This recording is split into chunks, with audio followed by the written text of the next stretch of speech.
Oh, it's true. It's damn true. It's T.L.C. Review.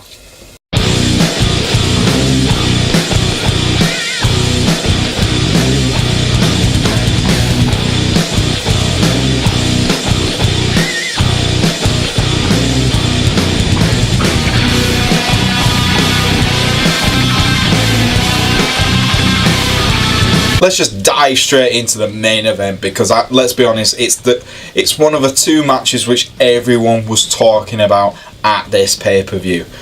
You had The Miz, The Bar, the big red monster himself Kane, and the monster among men, Braun Strowman, taking on the two-thirds of the Shield, Dean Ambrose and Seth Rollins, and obviously the substitute Shield member, the Olympic gold medalist, the man, the legend, Kurt Angle. And it was an absolute brilliant main event.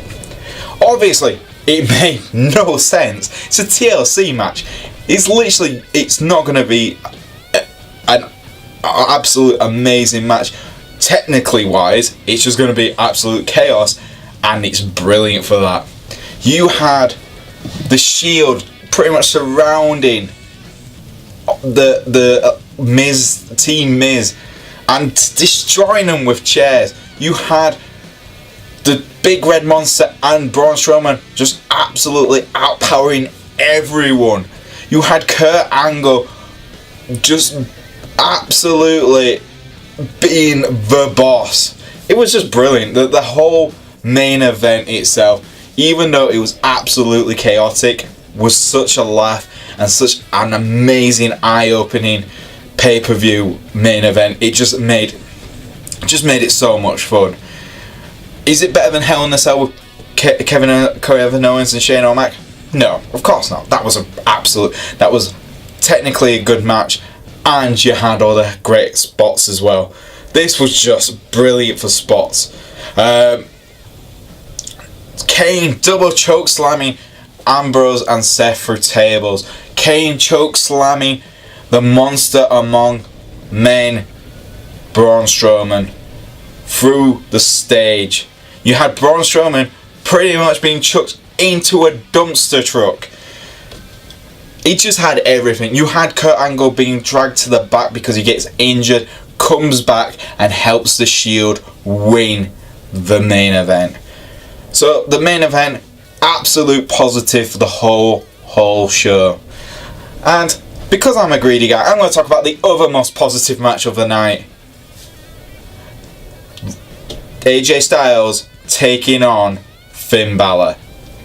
Oh, let's be honest, guys. If we're talking about masterclasses, AJ Styles proving again he's the best wrestler in the world.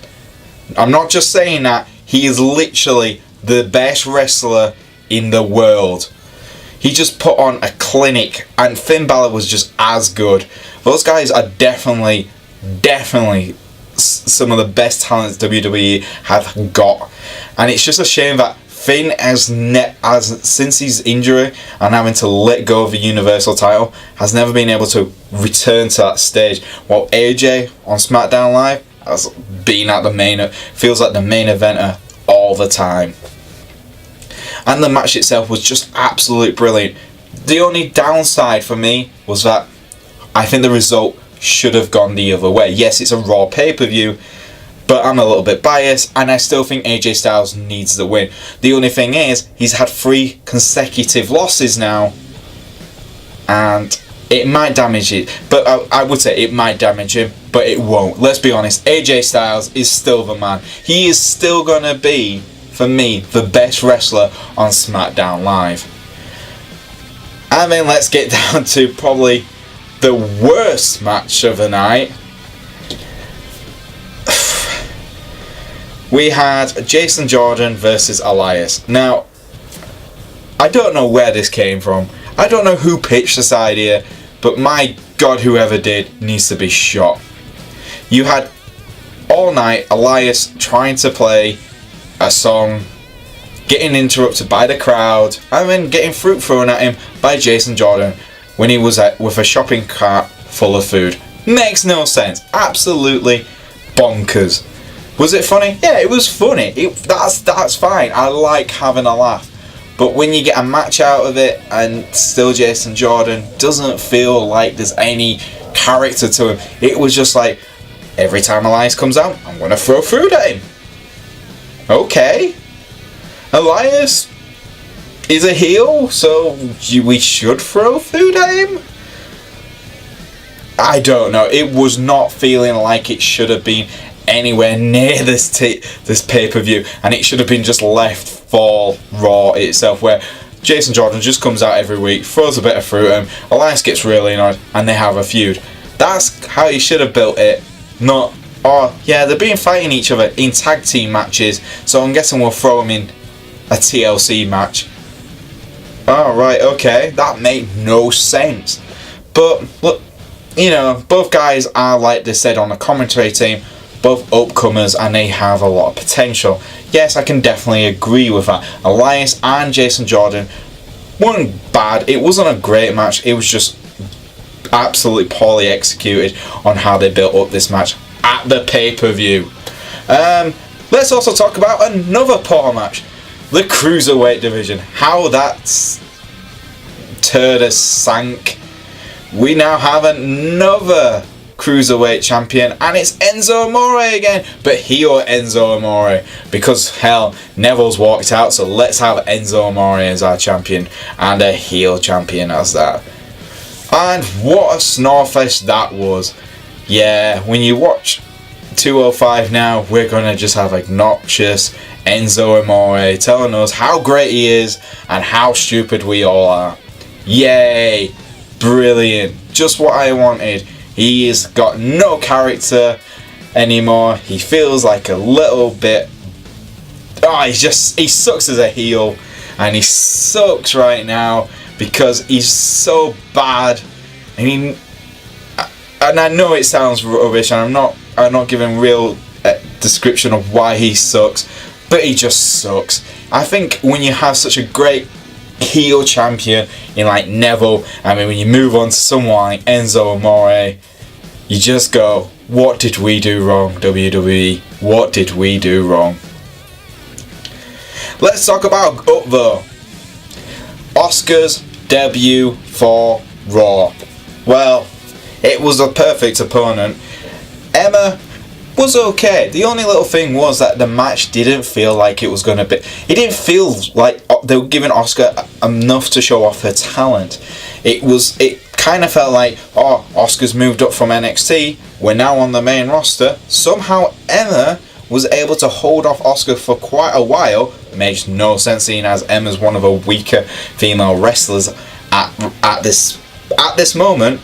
And we're meant to accept that Asuka had to go all out to just beat Emma. No, I don't buy that. Emma is nowhere near at the same level as Asuka. Asuka is obviously going to be the next Raw Women's Champion quite soon. And Emma, this was not a great way to sell Asuka, but it was a great debut. It was great to see her on the main roster itself. So it's a positive and a negative. So I'm not going to take anything away. It was great to see it, and it was great to see the Asuka lock being used, and to see Emma pretty much tap out straight away.